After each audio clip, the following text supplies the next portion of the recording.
12월 13일 월요일 아침에 인사드립니다. 안녕하십니까. 상쾌한 아침 원주에서 출발합니다. 김혜성입니다.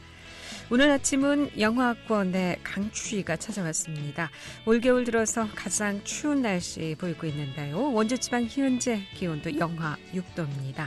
오늘 아침 강원 쪽 곳곳으로는 한파특보가 내렸었는데요.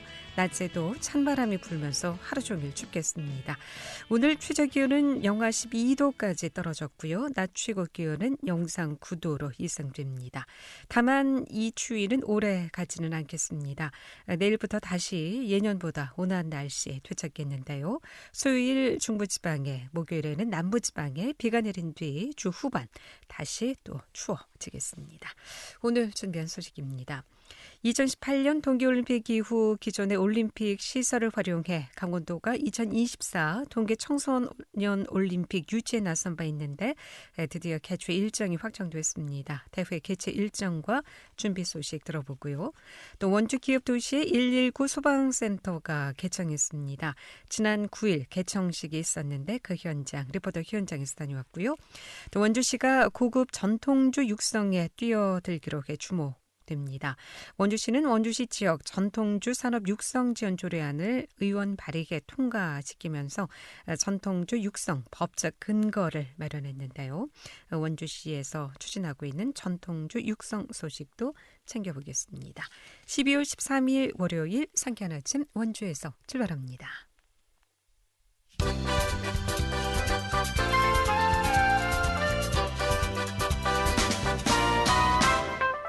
헤드라인 뉴스입니다.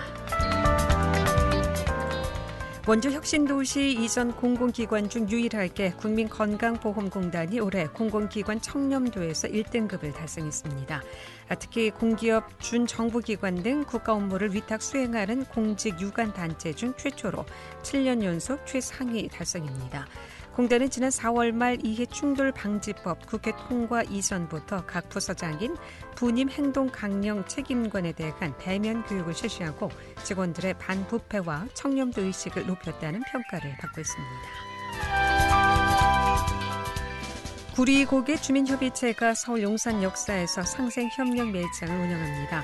횡성군 도시재생지원센터는 구리고개 주민협의체가 9일부터 오늘 18일까지 서울 용산 역사에 있는 상생협력 매장에 진출한다고 밝혔습니다. 이번 진출은 구리고개 주민협의체 회원이 만든 친환경 디퓨저와 룸 스프레이 등 판매하고 도시재생 사업을 홍보하기 위해 추진됐습니다. 평창군 평창읍 남산 일대가 힐링의 명소로 각광을 받고 있습니다. 평창군에 따르면 최근 한국관광공사에서 선정한 걷기 좋은 강원도길에 평창읍 남산 일대 에코 힐링 로드길이 포함됐습니다. 왕복 14km의 평창 에코 힐링 로드길은 평창읍 남산 수변 데크와 남산 무장의 나눔길 일대를 중심으로 잘 알려지지 않은 자연 풍광을 감상할 수 있습니다. 헤드라인 뉴스였습니다.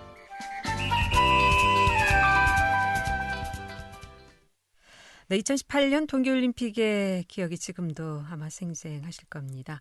이후 기존의 올림픽 시설을 활용해서 강원도가 2024 동계 청소년 올림픽 유치에 나섰는데 이 개최 일정이 확정됐다는 소식입니다.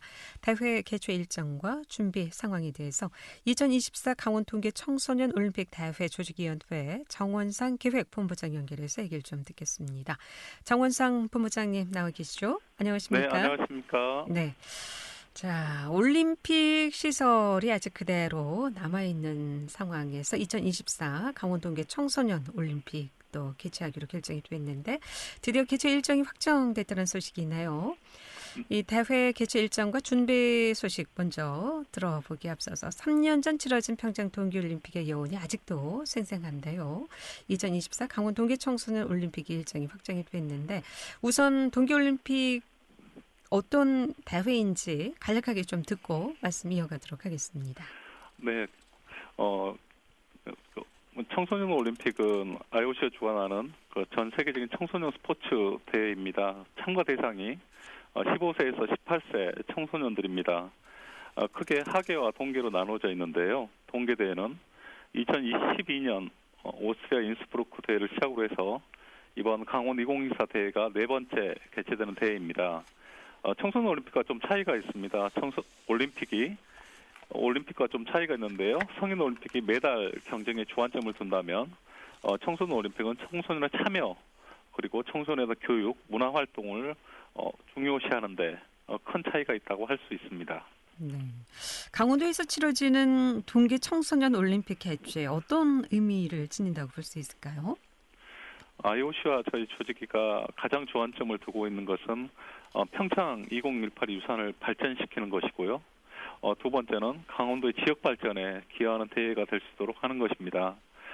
저희들은 평창 2018 대회 때 사용했던 경기장 시설들을 최대한 활용해서 대회를 운영할 계획입니다.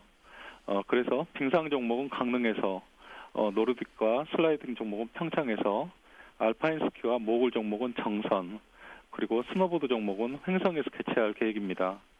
이번 대회를 통해서 강원도가 아시아의 동계 스포츠 중심지로 자리매김할 수 있도록 최선을 다하겠습니다. 네. 2024 강원동계 청소년 올림픽 대회 일정이 이제 확정이 됐다고 하셨는데 그 일정하고 이번 그럼 치러지는 규모는 어느 정도 규모라고 볼 수 있겠습니까? 네, 지난주에 일정이 확정이 되었는데요. 2024 대회는 2024년 1월 19일 날 개막식을 시작으로 해서 2월 1일까지 14일 동안 강릉, 평창, 정선, 횡성 지역에서 개최됩니다. 대회 종목은 빙상과 설상 경기를 포함해서 7경기, 15개 종목에 81개 세부 종목입니다. 참가 선수는 70개국에서 1,900명 선수단으로 역대 최다 선수가 참가할 것입니다. 특히 선수단 구성에서 좀 유의미한 내용이 있는데요. 남자와 여자 선수 각각 950명으로 동일한 성비를 유지해서 양성평등을 시청하는 대회로 개최할 계획입니다. 네. 그러니까 2024년 1월 19일부터 2월 1일까지 14일 동안 강릉, 평창, 정선, 횡성 지역에서 이제 분산 개최된다는 말씀이시죠? 네, 맞습니다. 네. 자, 이제 조직위가 생긴 지 1년 정도 된 걸로 알고 있는데요. 현재까지 대회 준비 상황, 또 앞으로 어떤 좀 계획이 남아있는 상황입니까? 네, 저희 조직위가 작년 9월에 출범했습니다. 그리고 지금 1년 정도 시간이 흘렀는데요. 그간 강원 2024 대회 비전 그리고 앞서 말씀드린 대회 일정과 경기장을 확정했고 현재는 대회 기본계획 수립을 마무리 중에 있습니다. 대회 비전은 지난 3월에 발표를 했는데요. 즐거움과 성장이 되는 스포츠, 공존과 화합으로 여는 평화로운 미래입니다. 이와 아울러 저희는 청소년 중심의 참여 전략과 문화행사 및 홍보 전략, 수송, 통신, 숙박, 시금, 선수촌 운영 등 분야별 기본계획을 IOC 공동으로 수립해 나가고 있습니다. 이제 저희가 15일부터는 강원도로 사무소를 이전하게 됩니다. 사무소 이전지는 평창 알펜시아고요. 내년부터는 앞서 말씀드렸던 기본 계획을 보다 구체화하기 위해서 분야별로 세부 운영 계획을 수립할 계획입니다. 우선 대회 슬로건과 마스코트, 주제가 등 상징물을 연속적으로 개발해 나가고 선수 중심의 경기장, 선수촌 등 대회 시설 및 환경을 조성하고 수송, 통신, 숙박, 시금, 출도착 등 선수단과 클라이언트별 맞춤형 서비스 시스템도 구축해 나갈 계획입니다. 네. 역대 최다 그러니까 81개 세부 종목을 개최되고 여기 70여 개국 1,900여 명의 선수 참가. 2018 동계올림픽 규모에 비해서는 그만하진 않겠습니다만은 동계올림픽을 치른 경험이 있기 때문에 이 정도 규모는 뭐 충분히 잘 준비가 되리라 생각이 됩니다. 분산 개최되면은 뭐 동계올림픽 때처럼 그렇게 경기가 나눠지어서 이제 치러지게 되는 건가요? 네, 그렇습니다. 아까 말씀드린 4개 구역으로 해서 나누어서 진행이 됩니다. 네. 자, 이제 2018 평창 동계올림픽을 성공에 개최한 우리나라가 또 전 세계 청소년들의 겨울철 최대 축제인 동계 청소년 올림픽을 유치하면서 또 평창 유산을 살려갈 아주 좋은 기회가 아닐까 싶습니다. 도민들이 좀 도와주실 부분은 없는지요? 또 하고 싶은 말씀 있으시면 마무리 말씀으로 듣고 정리하도록 하겠습니다. 네. 저희가 가장 중요하게 생각되는 것은 강호 2024대의 성공적인 개최입니다. 그리고 이런 걸 위해서 저희 조직이 최선의 노력을 다하겠습니다. 그러나 무엇보다도 중요한 것은 역시 개최도시인 강원도민 여러분들과 청소년 여러분들의 적극적인 참여와 협조입니다. 지난 2018 대회에서 보여주셨던 뜨거운 관심과 열정을 2024 대회에서도 같이 보여주시기를 부탁드립니다. 네. 감사합니다. 동계 유스올림픽으로만 벌써 4번째 치른 강원도인데 또 동계올림픽 아주 세계 최대의 규모도 치른 만큼 이 경험을 살려서 잘 좀 준비하실 수 있었으면 좋겠습니다. 고맙습니다. 말씀 잘 들었습니다. 네, 감사합니다. 네, 지금까지 2024 강원 동계 청소년 올림픽 대회 조직위원회 정원상 기획본부장이었습니다.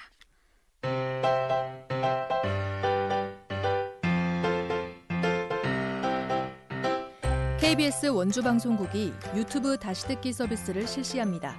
매일 아침 강원 영서남부권의 뉴스와 정보를 전해드리는 상쾌한 아침 원주에서 출발합니다는 KBS 원주라디오 유튜브 채널을 통해 다시 들을 수 있습니다.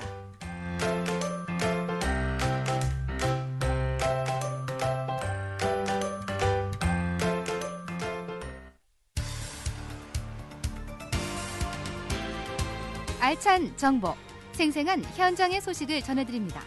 리포터 현장. 네, 지금 시각 8시 44분 지나고 있습니다. 지난 9일 원주 소방서가 더 나은 소방 서비스 제공을 위해 기업도시 일대의 119 안전센터를 개청했습니다. 이 소식 추인혜 리포터와 함께하겠습니다. 어서 오세요. 네, 안녕하세요. 네. 자, 원주 지정면 기업도시 일대에 기업 119 안전센터가 개청했는데 119 안전센터 어떤 기관으로 보면 될까요? 네, 지난 9일 금요일 기업 119 안전센터가 문을 열었습니다.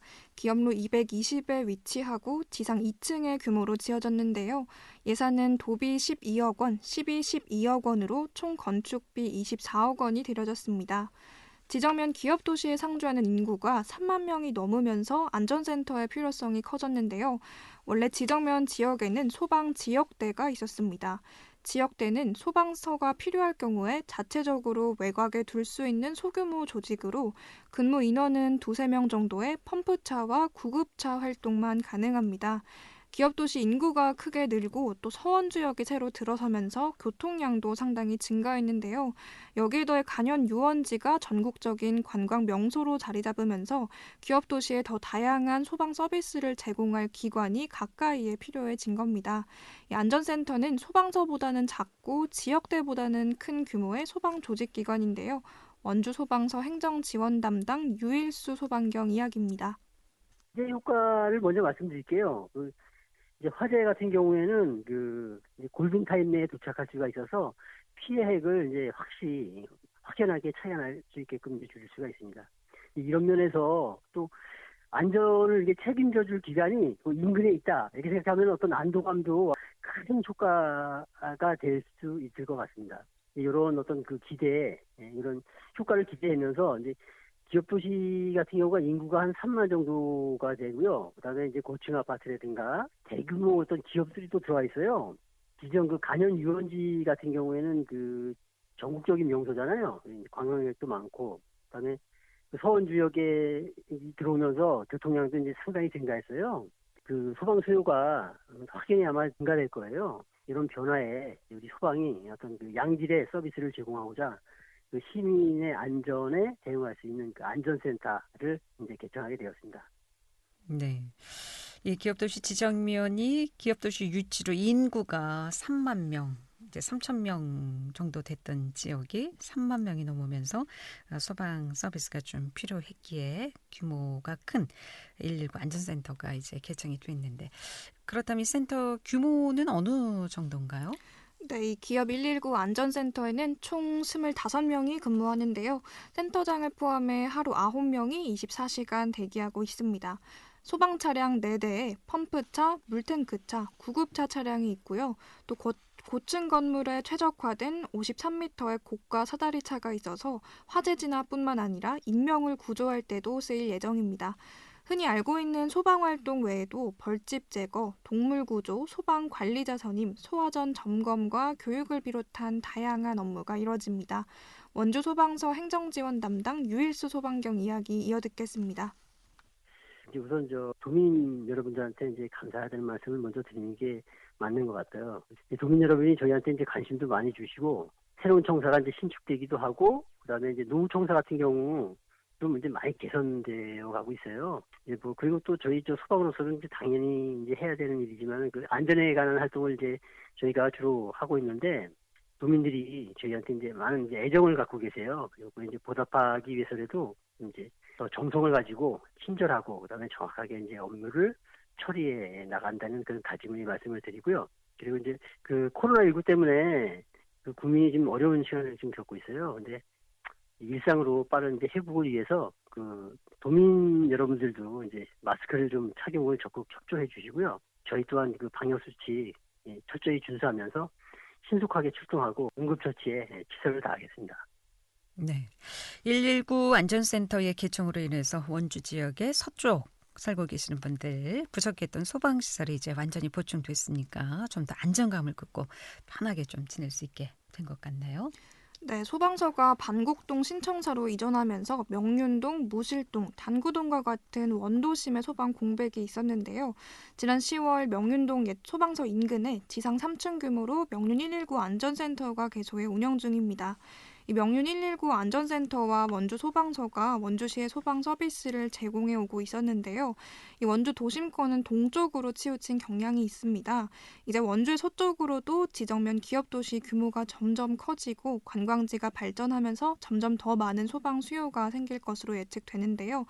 이 기업 119 안전센터가 원주 서쪽 지역의 소방 서비스를 담당하게 됐지만 보다 폭넓은 소방 서비스 제공을 위해서 신축된 기업 119 안전센터와 더불어 서부 구조대를 신설하거나 더 나아가 원주 서부 소방서를 새로 설치해야 한다는 의견도 제시되고 있습니다. 예. 자, 이번에 지정면 기업도시일 때 소방 서비스를 지원할 119 안전센터가 개청됐다는 소식 주인의 리포터와 함께했습니다. 잘 들었습니다. 네, 감사합니다.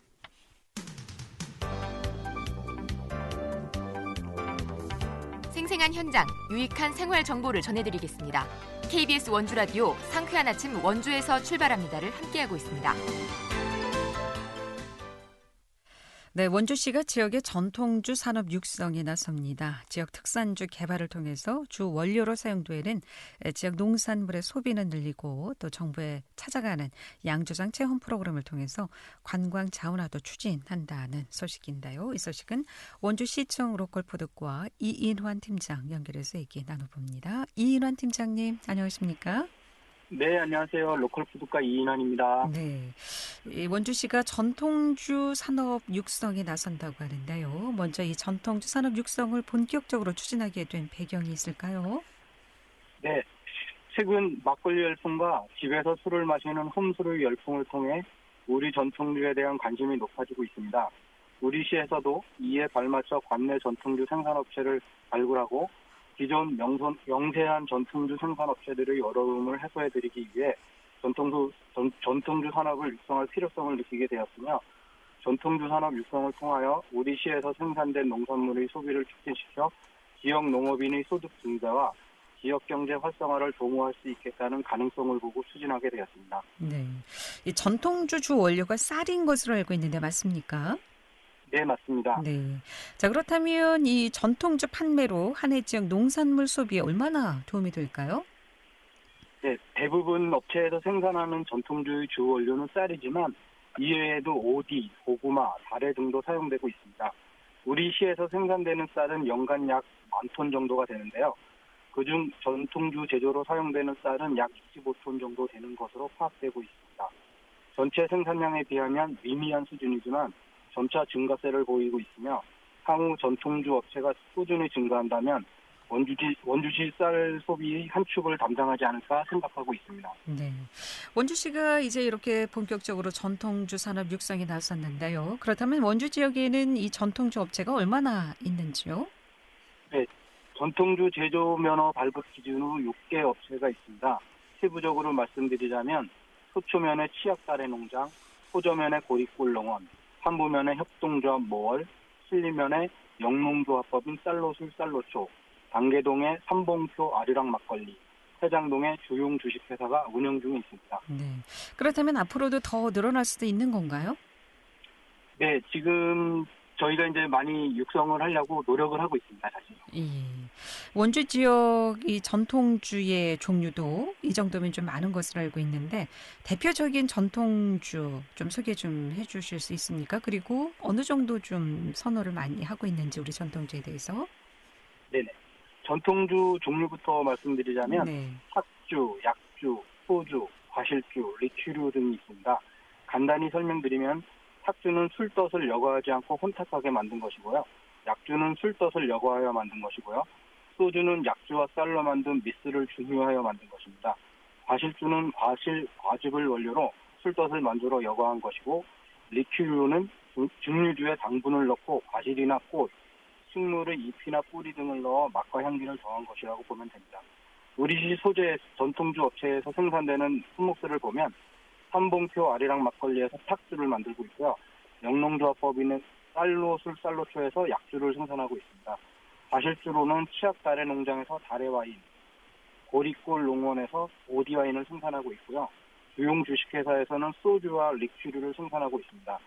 특히 협동조합 모월에서는 약주, 소주를 생산하고 있는데 지난해 이 업체에서 생산하고 있는 모월인이라는 소주 제품이 대한민국 우리술 품평회에서 최고영예인 대통령상을 수상한 바 있습니다. 네. 모월이 이게 소주인가요? 예, 모월인이라고 약주를 증류하여 만든 소주가 되겠습니다. 좀 고급 소주라고 보면 되겠군요. 네, 그렇습니다. 자, 그렇다면 원주시에서 이렇게 전통주 산업 육성에 나서고 계신데 이 소규모 전통 양조장이 좀 활성화될 수 있도록 어떤 노력을 좀 하고 계신가요? 네, 농림축산식품부에서 전통주 등의 산업진흥에 관한 법률을 제정하여 전통주 생산업체를 대상으로 각종 보조사업을 시행해 왔습니다. 이에 따라 우리 시에서도 시설장비 설치 지원, 포장재 디자인 개선 및 제작 지원, 품질 검사비 지원 등의 보조사업을 매년 진행하고 있습니다. 특히 올해 10월에는 원주시 지역 전통주 산업 육성 및 지원 조례를 제정하여 원주만의 특색 있는 전통주 산업을 육성하고자 준비하고 있습니다. 네. 술 지역에서 생산되고 있는 술 종류도 상당하네요. 말씀을 듣고 보니까. 네. 앞으로 원주시 의회와 함께 또 전통주 판로 개척에도 나설 계획이라고 하는데 향후 육성과 또 지원 계획 듣고 마무리하겠습니다. 네. 그간 우리술 전통주가 대기업에서 대량 생산된 희석식 소주, 맥주, 와인 등에 밀려서 어려움을 겪어왔습니다. 어려운 환경 속에서 우리술의 명맥을 유지하기 위해 고군분투 중인 전통주 생산업체들에게 기존에 진행되던 보조사업에 더하여 각종 공식 행사에 판매 및 홍보 기회를 제공하고 다각도의 판매망 구축에도 힘쓸 계획이며 양조장이 지역 관광 테마의 하나로 자리 잡을 수 있도록 지원할 계획입니다. 시민 여러분께서도 우리 전통주 산업이 꾸준히 성장할 수 있도록 많은 관심을 가져주시기를 당부드리겠습니다. 네, 특히나 대한민국 우리술 품평회에서 최고 영예인 대통령상을 수상한 모월이 좀 많이 전국적으로 사랑받을 수 있었으면 좋겠고요. 오늘 말씀 고맙습니다. 잘 들었습니다. 네, 네, 감사합니다. 상쾌한 아침 원주에서 출발합니다. 지금까지 구성 문수연, 엔지니어 한대희, 제작진에게 김혜정이었습니다. 함께해 주신 여러분 고맙습니다. 안녕히 계십시오.